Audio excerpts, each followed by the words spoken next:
तो हमारे national security adviser मोहित यूसुफ का जो दौरा बरतानिया था वो बरतानवी हुकूमत ने कॉल्ड ऑफ कर दिया। मतलब उन्होंने यहाँ पे आके कुछ मीटिंग्स करनी थी, बरतानवी हुकूमत ने इसे कॉल ऑफ कर दिया। उन्होंने कहा जी आप ना आए, आपकी बड़ी मेहरबानी, हम आपको वेलकम नहीं कर रहे। सबसे ज़्यादा वेस्ट आपसे नाराज़ है क्योंकि एक क्रूशल वक्त के ऊपर आपके वज़ीर आज़म जो है दौरे मॉस्को पर गए थे। उस दौरे में मोहित यूसुफ साहब साथ थे। और बेसिकली ये तो एक स्मार्ट मूव थी ना कि एक तरफ आप रशिया से भी हो आए हैं और अब आप जो है वो वेस्टर्न कंट्रीज का भी एक ट्रिप मारें ताकि वो जो यूक्रेन और रशिया के मामले में जो पाकिस्तान की पोजीशन है उसको हम टोन डाउन कर दें। गुज़श्ता साल भारत के एक बयान ने उस वक्त फैटफ जैसे आलमी इदारे पर सवालात खड़े कर दिए जब इंडियन वजीर बराए खारजा अमूर एस जयशंकर ने यह बयान दिया कि पाकिस्तान का फैटफ की ग्रे लिस्ट से नाम भारत ने नहीं निकलने दिया। तो हमारे नेशनल सिक्योरिटी एडवाइज़र मोहित यूसुफ का जो दौरा बरतानिया था वो बरतानवी हुकूमत ने कॉल्ड ऑफ कर दिया। मतलब उन्होंने यहाँ पे आके कुछ मीटिंग्स करनी थी, बरतानवी हुकूमत ने इसे कॉल ऑफ कर दिया। उन्होंने कहा जी आप ना आए, आपकी बड़ी मेहरबानी, हम आपको वेलकम नहीं कर रहे। सबसे ज़्यादा वेस्ट आपसे नाराज़ है क्योंकि एक क्रूशल वक्त के ऊपर आपके वज़ीर आज़म जो है दौरे मॉस्को पर गए थे। उस दौरे में मोहित यूसुफ साहब साथ थे। और बेसिकली ये तो एक स्मार्ट मूव थी ना कि एक तरफ आप रशिया से भी हो आए हैं और अब आप जो है वो वेस्टर्न कंट्रीज का भी एक ट्रिप मारें ताकि वो जो यूक्रेन और रशिया के मामले में जो पाकिस्तान की पोजीशन है उसको हम टोन डाउन कर दें। तो हमारे नेशनल सिक्योरिटी एडवाइज़र मोहित यूसुफ का जो दौरा बरतानिया था वो बरतानवी हुकूमत ने कॉल्ड ऑफ कर दिया। मतलब उन्होंने यहाँ पे आके कुछ मीटिंग्स करनी थी, बरतानवी हुकूमत ने इसे कॉल ऑफ कर दिया। उन्होंने कहा जी आप ना आए, आपकी बड़ी मेहरबानी, हम आपको वेलकम नहीं कर रहे।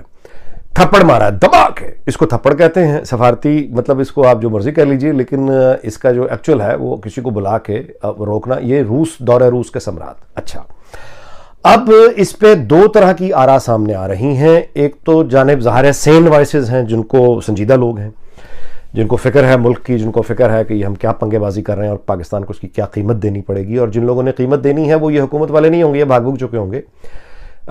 ये कीमत लोगों ने देनी है, वो तो ज़ाहिर है इस पर परेशान भी हैं, देख भी रहे हैं। दूसरी तरफ एक वो जज्बाती शऊर आज तक जिंदा है जो ये हमें यकीन दिला रहा है कि जी अमेरिका की ऐसे की तैसी, यूरोप की ऐसे की तैसी, रूस और चीन, और हम देखें इनकी ऐसी तैसी फिरेंगे अमेरिका की, और ये वो वाला शऊर है। सबसे ज़्यादा वेस्ट आपसे नाराज़ है क्योंकि एक क्रूशल वक्त के ऊपर आपके वज़ीर आज़म जो है दौरे मॉस्को पर गए थे। उस दौरे में मोहित यूसुफ साहब साथ थे। पहला इंडिकेशन ये है कि मोहित यूसुफ साहब का दौरा बरतानिया मनसूख। दूसरा इंडिकेशन ये है कि IMF ने कहा जून तक आप इसी में रहेंगे। ये दुनिया जो है ना, इसमें मुफाद की बात आप बिल्कुल ठीक कर रहे हैं। वेस्ट का मुफाद जिस तरीके से इस वक्त जुड़ा हुआ है यूक्रेन के हवाले से, आपके प्राइम मिनिस्टर का दौरा रूस जो है उसको it has not been received well. इसी की ये दो इंडिकेशन जो मैंने आपको बताया है। मैं कन्विंस हूँ इस बात पे कि इसका कोई तल्लक उन शराइत पूरी करने से नहीं है, क्योंकि पिछली दफ़ा में कहा गया था जी एक पॉइंट ऐसा रह गया जिसके ऊपर आपने पूरा अमल नहीं किया। IMF की कंडीशनैलिटी में हमने उस पर भी अमल कर दिया है, अब फिर हम वहीं के वहीं हैं। तो इसकी वजह यह है कि जो हमारी पॉलिसी इस वक्त है, जिस तरह हम एब्सोल्यूट नॉट टू अमेरिका कहने के बाद प्रो मॉस्को हुए हैं, ये उसकी सजा है और जारी रहेगी। Financial action task force FATF ने पाकिस्तान को 34 एक्शन पॉइंट्स में से सिर्फ 2 एक्शन में नाकामी पर एक बार फिर से ग्रे लिस्ट में रखने का फैसला किया है। पाकिस्तान ने मालियाती जराइम पर जो वादे पूरे किए, फैटफ ने इसकी तारीफ तो की, लेकिन ये तारीफ भी हमें ग्रे लिस्ट से नहीं निकाल पाई। अब इस साल जून तक दोबारा वक्त दिया गया है कि बकिया जो 2 एक्शंस हैं इनको भी कंप्लीट किया जाए। नाज़रीन, पाकिस्तान ने FATF की शराइत पूरी करने के लिए हर किस्म के इकदाम किए। गुज़श्ता साल में कई कवानीन मंजूर किए। इन कवानीन में इंसदाद मनी लॉन्ड्रिंग, इंसदाद दहशत गर्दी, वक्फ प्रॉपर्टीज़ कानून, म्यूचुअल लीगल असिस्टेंस कानून समेत 14 वफाकी और 3 सूबाई कवानीन बनाए गए। फाइनेंशियल एक्शन टास्क फोर्स एक आलमी इदारा है जो दुनिया भर में दहशत गर्दी के लिए मनी लॉन्ड्रिंग पर नज़र रखता है। इदारे के 38 अरकान में अमेरिका, बरतानिया, चाइना और भारत शामिल, जबकि पाकिस्तान इसका रुकन मुल्क नहीं है। इस इदारे का इजलास जो है ये साल में 3 बार होता है। अभी भी 1 मार्च से 4 मार्च तक कल तक इसका इजलास था। फैटफ की सिफारिशात पर आलमी पाबंदियाँ लगाई जाती हैं। गुज़श्ता साल भारत के एक बयान ने उस वक्त फैटफ जैसे आलमी इदारे पर सवालात खड़े कर दिए जब इंडियन वजीर बराए खारजा अमूर एस जयशंकर ने यह बयान दिया कि पाकिस्तान का फैटफ की ग्रे लिस्ट से नाम भारत ने नहीं निकलने दिया। तो पाकिस्तान के वजीर खारजा शाह महमूद कुरैशी ने भी फैटफ का जो जानिबदाराना रवैया है इस पर और सियासी किरदार की तरफ ये कहते हुए उंगली उठाई थी कि कुछ ताकतें चाहती हैं कि पाकिस्तान पर फैटफ की तलवार लटकती रहे। अब हकीकत क्या है, क्या वाकई फैटफ की सिफारिशात पर अमल दरामद ना होने की वजह से पाकिस्तान का नाम ग्रे लिस्ट में है, या फिर कुछ ताकतें पाकिस्तान पर फैटफ की तलवार लटकाए रखना चाहती हैं? और बेसिकली ये तो एक स्मार्ट मूव थी ना कि एक तरफ आप रशिया से भी हो आए हैं और अब आप जो है वो वेस्टर्न कंट्रीज का भी एक ट्रिप मारें, ताकि वो जो यूक्रेन और रशिया के मामले में जो पाकिस्तान की पोजीशन है उसको हम टोन डाउन कर दें। क्योंकि अमेरिकन जो थे वो तो हमें सीधा सीधा कह गए थे कि आप वहां पे ना जाएं, रशिया का विजिट ना करें। अब नेशनल सिक्योरिटी एडवाइजर मोहित यूसुफ साहब जो थे वो चाहते थे कि मैं यूके जाऊं और उन अथॉरिटी से जरा मैं गपशप भी मारूं, उनको ऑन बोर्ड लूं, जिसे वो कहते हैं ना, इस वजह से। अब ये है कि वो कहा जा रहा है कि अब ये विजिट जो है बेसिकली ये आपका कहा जाता है कि पोस्टपोन किया गया। जाहिर बात है कैंसिल तो कई लोग इसे कैंसिल कहेंगे पोस्टपोन किया गया है। लेकिन इस वक्त एक चीज तो मैं आपको 200% श्योर बता सकता हूं कि जो लंदन में लोग बैठे हुए हैं they are not happy what Pakistan is doing, और जो लोग वॉशिंगटन में बैठे हुए हैं वो बिल्कुल भी खुश नहीं है। अब इस शोहरत के लोग जब ये वाली बातें करते हैं ना कि ये अमेरिका की ऐसी की तैसी और फलां की ऐसी की तैसी, ये इतने आप यूं कहिए कि ना इन लोगों को शाम याद है, ना इनको इराक याद है, ना इनको बाकी कोई और तबाही नजर आती है। जब तक इनके अपने घरों पे शोले ना भड़क उठे, ये आखिरी जलते हुए कहेंगे ओ असी तो सोचा ही नहीं सी। ये आपको मैं मजाक नहीं कर रहा। ये तमाम लोग जिस दुनिया में रहते हैं ना, ये खुद मुख्तारी की बातें करते हैं, आज़ादी की, जिन मुल्कों ने अपने जो स्टेट बैंक हैं वो उसकी सॉवरेनिटी को दूसरे मालियाती इदारों के हवाले कर दिया हो ना, उनके मुंह से खुद मुख्तारी की बातें फिर अच्छी नहीं लगती।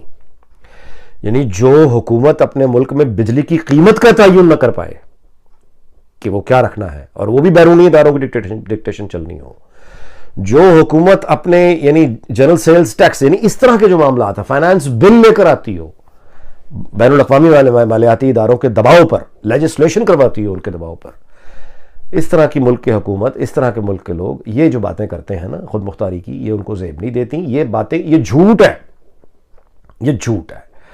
अगर आपको खुद मुख्तारी और आज़ादी और इज़्ज़त और गैरत इस तरह की सिर्फ नारे नहीं लगाने और हमने वाकई इसको समझना है कि ये क्या है मेरे भाई, तो उसके लिए सबसे पहले चीज़ होती है फाइनेंशियल इंडिपेंडेंस। आपके यानी कारोबार चलें, आपके यहाँ दुनिया में जो इस वक्त तहजीब राइज है, ये जो जिस तहजीब से मैं आपसे मुखातिब हूँ, यूट्यूब, ये 5G आने वाला, सैटेलाइट्स, रोबोटिक्स, आर्टिफिशियल इंटेलिजेंस, और फिर इस आईटी से दौलत पैदा करना, यानी फैक्ट्रियों से पैदा करना, खेतों से पैदा करना, ट्रेडिंग से पैदा करना, फिर आईटी से पैदा करना, ये हुनर सीखना, ये तरीके, ये सलीके, ये तरीके और सलीके जब तक हमें नहीं आएंगे, दुनिया में बाकी कौमों की तरह इस नई तहजीब में पाकिस्तान का हिस्सा ही सिरे से ज़ीरो है और ज़ीरो होगा। तो उसके बाद भाई ये नहीं होता कि फेसबुक जो है वो अमेरिका में बने और जज्बात का एहतराम वो आपके जज्बात का एहतराम करता रहे, ऐसा नहीं होता। हमारी ये पोजीशन है, हम पिछले 75 साल एक बोरोड ग्रोथ पे गुजारा। कभी अमेरिका की जंग अफगानिस्तान में रशिया रूस के सोवियत यूनियन के खिलाफ है, कभी अमेरिका की जंग अफगानिस्तान में जो है वो तालिबान के खिलाफ है, और हम उनकी फॉरेन पॉलिसी के बेनिफिशियरी हैं। हमारी फॉरेन पॉलिसी डिपेंड करती है कि ग्रेट पार्ट्स की फॉरेन पॉलिसी क्या होगी। तो जारी बात है उसका रिजल्ट यही फिर निकलता है कि आप कहीं के भी किसी साइड के भी आप नहीं होते, एक ग्रो आपने किया नहीं होता, बोरोड ग्रोथ होती है, पॉलिटिकल जो सिस्टम होता है वो चलता नहीं है, कभी डिक्टेटरशिप आती है, कभी डेमोक्रेसी आ रही होती है। तो ये जो चीजें हैं, जारी बात है ये तो परेशान कुन है, और इसका मैं अंदाजा कर सकता हूं कि ये कितनी ज्यादा टेंशन वाली बात है इस वक्त पाकिस्तान के लिए, कि हम जो एक पोजीशन लेना चाह रहे हैं यूक्रेन के ऊपर, उसको अमेरिकन भी नहीं मानते। और सुनने में आ रहा है कि यूएस ने भी वार्न किया पाकिस्तान को कि यूक्रेन वार के कॉन्सिक्वेंसेस हो सकते हैं। अब एक थप्पड़ पड़ा पहले नेशनल बैंक, इमरान खान के वापस पाकिस्तान आने से पहले, फिर ये 22 एम्बेसडर्स का जो हमने वो किया, दूसरा थप्पड़ इंग्लैंड ने मारा है। अब अगर इज्जत और गैरत वाले जितने ये बैठे हुए हैं, ये जो ट्विटर के, इनके ड्राइंग रूम बड़े जबरदस्त होते हैं, बड़े अमीर कबीर लोग होते हैं, ये जितने इनकलाबी ट्विटर पे बैठे हुए हैं ना कि अमेरिका की ऐसी की तैसी, और ये खुद इनके डॉलर्स भी जबरदस्त महफूज हैं बाहर, इनकी जदादें भी बिल्कुल उसी अमेरिका और यूरोप में मौजूद हैं, इनके बच्चे भी बिल्कुल वहीं की नेशनलिटी लेके बैठे हुए हैं। ये बाकी लोगों को कह रहे हैं जा बेटा चल, तुम भी आग में जाओ, तुम भी आग में जाओ। इनका ये जो सारी एक कहिए ना जज्बाती सोच, इस जज्बाती और बेसलेस सोच, इस शऊर की इब्तिदा तो खैर अयूब खान से होती है, लेकिन बाद में इसका जो बाप है वो जनरल ज़िया उल हक है, और इसकी जो मां है वो जनरल अख्तर अब्दुल रहमान है। जनरल ज़िया उल हक, ये वो जो ही जलंधरी ग्रुप, जनरल ज़िया उल हक जो है अब ये एस्टैब्लिश्ड है कि उसने अदालती कत्ल जुल्फ़िकार अली भुट्टो को करवाया था। वो पहले दिन से एक कातिल था, यानी आइन तो उसने तोड़ा ही, सजाए मौत उसको होनी चाहिए थी, जो आइन के दर्ज में उसकी सजा बनती थी वो मौत थी, सजाए मौत जनरल ज़िया उल हक को होनी चाहिए थी, लेकिन जुल्फ़िकार अली भुट्टो को हुई क्योंकि ज़िया उल हक ने उसका अदालती कत्ल करवाया। तो वो आदमी अब एस्टैब्लिश्ड किलर है और इस फिलॉसफी और इस शऊर का बाप जनरल ज़िया उल हक। और पाकिस्तान जब उसने संभाला और जब वो छोड़ के गया तो उसके दरमियान पाकिस्तानी सोसाइटीज़ पे जो हेरोइन, क्लाशनकोफ, जंग, करप्शन के पैसों पे हाजा में फजले रब्बी रखना, ये सारा कल्चर मुनाफिक